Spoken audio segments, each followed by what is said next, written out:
ଠାକୁରଙ୍କ ପୂଜାକୁ ନେଇକି ମୋତେ କିଛି ଜଣ ଭାଇ ଭଉଣୀ ମୋତେ ବଢ଼ିଆ ବଢ଼ିଆ ପ୍ରଶ୍ନ ମଧ୍ୟ ପଚାରିଥିଲେ କମେଣ୍ଟରେ। ତ ତା'ର ଉତ୍ତର ସବୁ ଆମେ ଏଇ ଭିଡ଼ିଓରେ ଜାଣିବା। ତ ନିହାତି ଭାବରେ ଏସବୁ ଜାଣିବା ଦରକାର ସମସ୍ତଙ୍କୁ। ତ ଯେଉଁମାନେ ବି ଜାଣିବାକୁ ଚାହୁଁଛ ସେ ବିଷୟରେ ନିହାତି ଲାଷ୍ଟ ଯାଏଁ ଭିଡ଼ିଓଟିକୁ ଦେଖ। ଆଜି ଆପଣମାନେ ଅନେକ କଥା ଏହି ଭିଡ଼ିଓରେ ଆପଣମାନେ ଶିଖିବାକୁ ଆଉ ଜାଣିବାକୁ ବି ପାଇବ। ପ୍ରଥମେ ଆମେ ଜାଣିନେବା ଠାକୁରଙ୍କ ଘର କେଉଁ ଦିଗରେ ରହିଲେ ଘର ପାଇଁ ଶୁଭ ହୋଇଥାଏ। ତ ବାସ୍ତୁଶାସ୍ତ୍ର ଅନୁସାରେ ଠାକୁରଙ୍କ ଘର ଈଶାନ କୋଣରେ ହିଁ ରହିଲେ ଘର ପାଇଁ ଶୁଭ ହୋଇଥାଏ।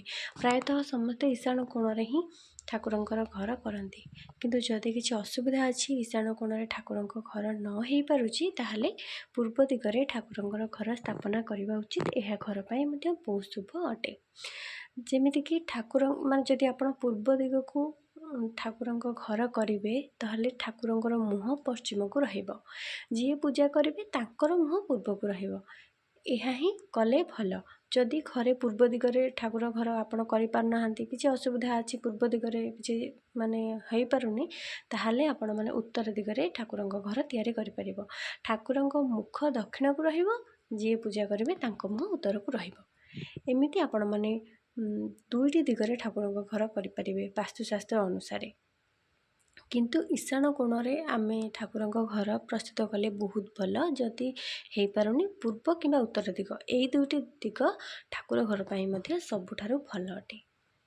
ଏବେ ଜାଣିବା ଦକ୍ଷିଣାବର୍ତ୍ତୀ ଶଙ୍ଖକୁ ପୂଜା କରିହେବ କି କରିହେବନି, ଆଉ ଅନ୍ୟ ଶଙ୍ଖକୁ ପୂଜା କରିବା ଠିକ୍ କି ନୁହଁ, ଆଉ କେତେଟା ଶଙ୍ଖ ଠାକୁରଙ୍କ ଘରେ ରଖିବା ଦରକାର।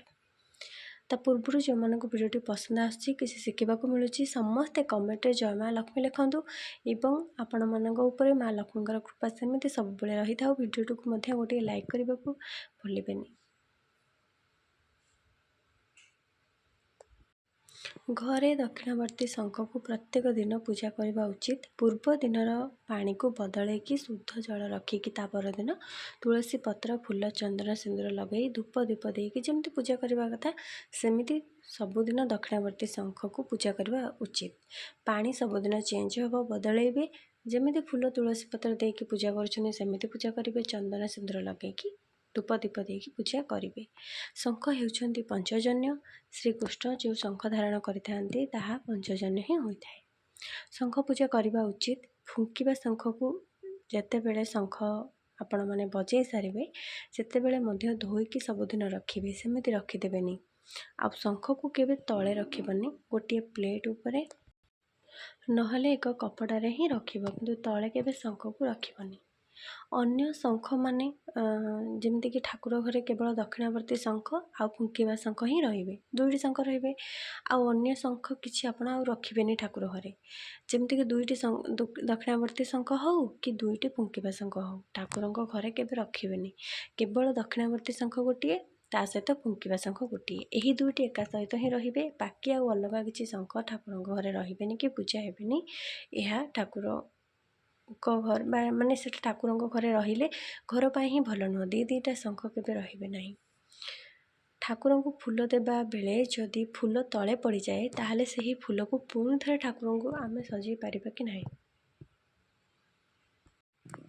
ଠାକୁରଙ୍କୁ ଫୁଲ ଅର୍ପଣ କରିବା ସମୟରେ ଫୁଲ ଠିକ୍ରେ ରୁହେ ନାହିଁ, ଫୁଲ ବାରମ୍ବାର ଖସିଯାଏ। ଯଦି ଜଗନ୍ନାଥଙ୍କ ଫଟୋରେ ଆମେ ଫୁଲ ଅର୍ପଣ କରୁଛନ୍ତି ଆଉ ଫୁଲଟି ସାଙ୍ଗେ ସାଙ୍ଗେ ତଳେ ଖସିଗଲା, ତାହେଲେ ଆମେ ତାକୁ ପୁଣି ସଜେଇ ପାରିବା, ଫୁଲକୁ ନେଇକି ଠାକୁରଙ୍କ ପାଖରେ ସଜେଇ ପାରିବା। କିନ୍ତୁ ଜଗନ୍ନାଥଙ୍କୁ ଫୁଲ ଅର୍ପଣ କରିସାରିଥିବା ବା ସଜେଇ ସାରିଥିବା ତାପରେ ଅନ୍ୟ ଠାକୁରଙ୍କୁ ଫୁଲ ଅର୍ପଣ କରୁଥିବା ସମୟରେ ଯଦି ଜଗନ୍ନାଥଙ୍କ ପାଖରୁ ଫୁଲଟିଏ ଖସିଯାଏ, ତାହେଲେ ସେଇ ଫୁଲକୁ ଆମେ ପୁଣି ଆଉ ଜଗନ୍ନାଥଙ୍କୁ ଅର୍ପଣ କରିବା ନାହିଁ। କାରଣ ଆମେ ଫୁଲ ଅଲରେଡ଼ି ଠାକୁରଙ୍କୁ ଅର୍ପଣ କରିସାରିଛେ। ଯଦି ଯେତେବେଳେ ସଜେଇ ଦେଉଥିବା, ଫୁଲ ଅର୍ପଣ କରୁଥିବା, ସେତେବେଳେ ଖସିଲେ ଆମେ ସଜେଇ ପାରିବା ସେଇ ଫୁଲକୁ। ଆଉ ଯଦି ଆମେ ଜଗନ୍ନାଥଙ୍କର ଫଟୋକୁ ଆମେ ଯେଉଁ ରଖିଛନ୍ତି, ପ୍ରତିମା ହେଉ ରଖିଛନ୍ତି, ଘରେ ପୂଜା କରୁଛନ୍ତି, ତାଙ୍କୁ ଫୁଲ ଅର୍ପଣ କରିସାରିଥିବା, ଆମେ ହନୁମାନଙ୍କୁ ତାପରେ ଫୁଲ ଅର୍ପଣ କରିବା। ସେହି ସମୟରେ ଯଦି ଫୁଲଟି ଖସିଲା, ତାହେଲେ ସେଇ ଫୁଲକୁ ଆମେ ଆଉ ଠାକୁରଙ୍କୁ ପୁଣି ଥରେ ଦେବା ନାହିଁ। ତ ସେଇ ଫୁଲଟି ଯଦି ସେତେବେଳେ ଫୁଲଟି ଖସିଲା, ତାହେଲେ ଫୁଲକୁ ଠାକୁରଙ୍କ ଆଶୀର୍ବାଦ ଭାବିକି ପାଖରେ ରଖିପାରିବା। ପଇସା ରଖୁଥିବା ଜାଗାରେ, ମନି ପର୍ସରେ ମଧ୍ୟ ରଖିପାରିବା। ଆଉ ଛୋଟ ପିଲା ମାନେ ଛୋଟ ପିଲାଙ୍କ ମୁଣ୍ଡରେ ମଧ୍ୟ ଲଗାଇକି କିମ୍ବା ନିଜ ମୁଣ୍ଡରେ ମଧ୍ୟ ସେଟା ଟିକେ ଛୁଆଇଁ ଦେଇକି ତାପରେ ସେ ଫୁଲକୁ ମଧ୍ୟ ବିସର୍ଜନ କରିପାରିବା। ଚାହିଁଲେ ପାଖରେ ମଧ୍ୟ ସାଇତିକି ରଖିପାରିବା। ଏହା ବହୁତ ଭଲ। କି ପୂଜା ସରିଯାଇଛି, ଭୋଗ ଅର୍ପଣ କରିବା ସମୟରେ କି ଆଳତି ସମୟରେ ଯଦି ଫୁଲ ଭଗବାନଙ୍କ ପାଖରୁ ତଳେ ପଡ଼ିଲା ଆପଣ ଦେଖିଲେ, ତାହେଲେ ତାକୁ ପୁଣି ଥରେ ଆଉ ଠାକୁରଙ୍କୁ ଦେବେ ନାହିଁ, ତାକୁ ଆପଣମାନେ ପାଖରେ ହିଁ ରଖିବେ। ବୁଝିହେଲା?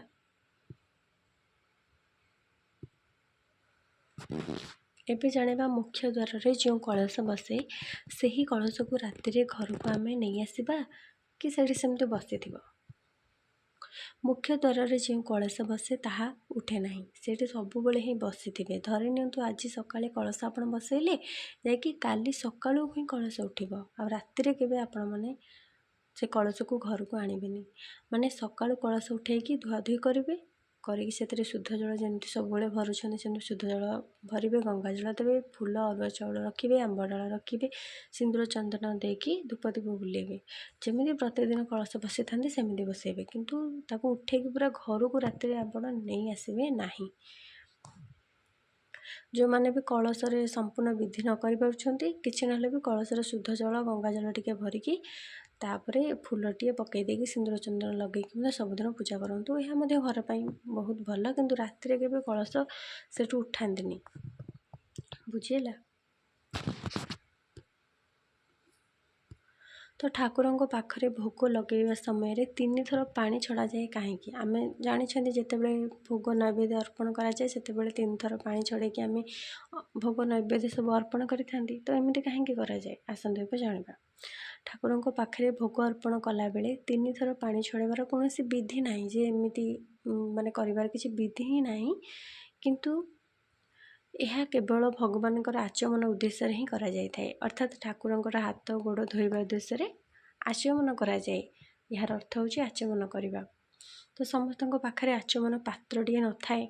ଛୋଟର ଯେଉଁ ମାନେ ଆଚମନର ଯେଉଁ ସ୍ପୁନ୍ ଆସୁଛି, ପୁରା ଟିକେ ଟିକେ ପାଣି ଯିବ ସେଟା, ସେଇ ଆଚମନ ପାତ୍ର ତ ସମସ୍ତଙ୍କ ପାଖରେ ନଥାଏ।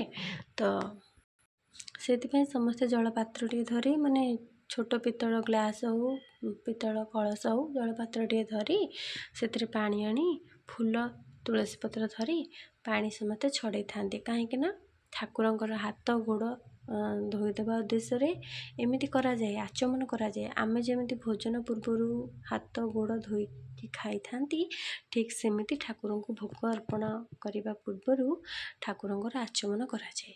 ବୁଝିହେଲା? ଯେମିତି ଆମେ ମାନେ ଭୋଜନ କରିବା ପୂର୍ବରୁ ହାତ ଗୋଡ଼ ସବୁ ଧୋଇକି ଖାଇଥାନ୍ତି, ଏଇଟା ହେଉଛି ଗୋଟେ ଆଚମନ ଉଦ୍ଦେଶ୍ୟରେ।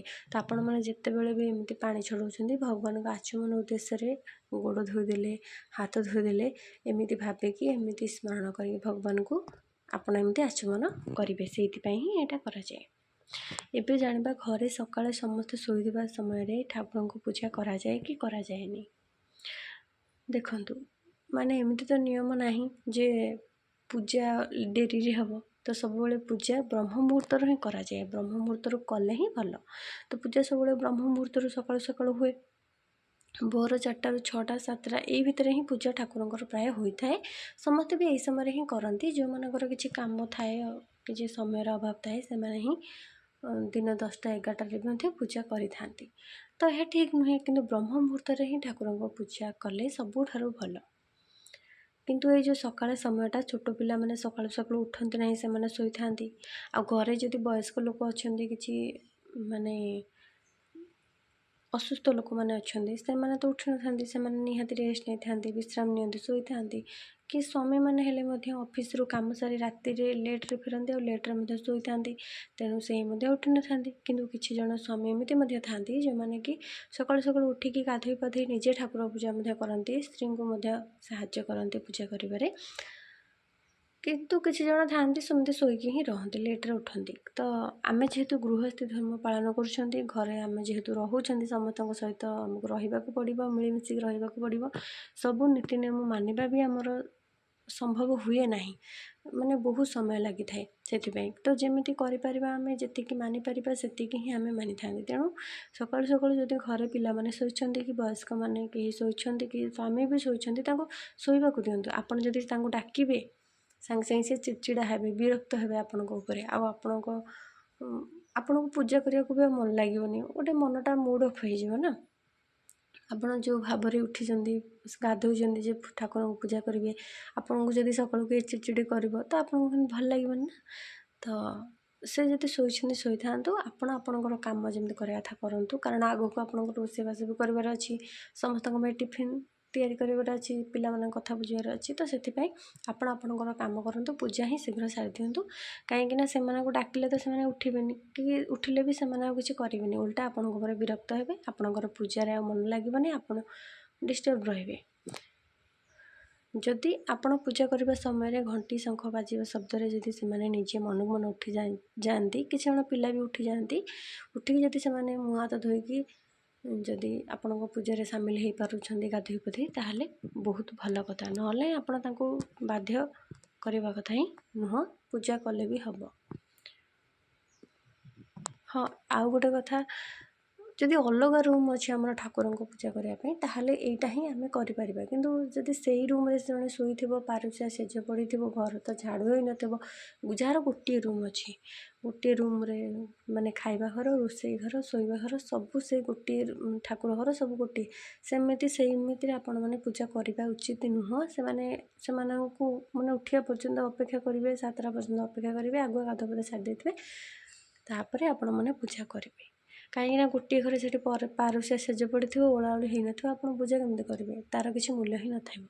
ଯାହାର ଅଧିକ ଘର ଅଛି, ଠାକୁର ଘର ଅଲଗା ଅଛି, ସେମାନେ ଏମିତି ପୂଜା କରିପାରିବେ। ଆଶା କରୁଛି ଆପଣମାନେ ଆଜିର ଭିଡ଼ିଓରେ ଆପଣଙ୍କର ଯେଉଁ ପଚାରିଥିବା ପ୍ରଶ୍ନର ଉତ୍ତର ପାଇଯାଇଥିବେ। ଯଦି ବି ଆଉ କିଛି ମନରେ ଡାଉଟ୍ ରହିଗଲା, ମୋତେ କମେଣ୍ଟ ସେକ୍ସନରେ ନିହାତି ପଚାରିବେ। ଯେଉଁମାନେ ଏପର୍ଯ୍ୟନ୍ତ କମେଣ୍ଟରେ ଜୟ ମା ଲକ୍ଷ୍ମୀ ଲେଖିନାହାନ୍ତି, ସମସ୍ତେ ଲେଖିଦିଅନ୍ତୁ। ଯଦି ଭିଡ଼ିଓଟି ଭଲ ଲାଗିଲା ନିଶ୍ଚୟ ଲାଇକ୍ ମଧ୍ୟ କରନ୍ତୁ। ଯେଉଁମାନେ ବି ଏମିତି ଶିକ୍ଷଣୀୟ ଭିଡ଼ିଓ ଦେଖିବାକୁ ଚାହୁଁଛ ସବୁଦିନ, ଆମ ଚ୍ୟାନେଲକୁ ସବସ୍କ୍ରାଇବ୍ ମଧ୍ୟ କରିପାରିବ। ଆଜି ପାଇଁ ଏତିକି, ରହିଲି। ଜୟ ଜଗନ୍ନାଥ, ଧନ୍ୟବାଦ।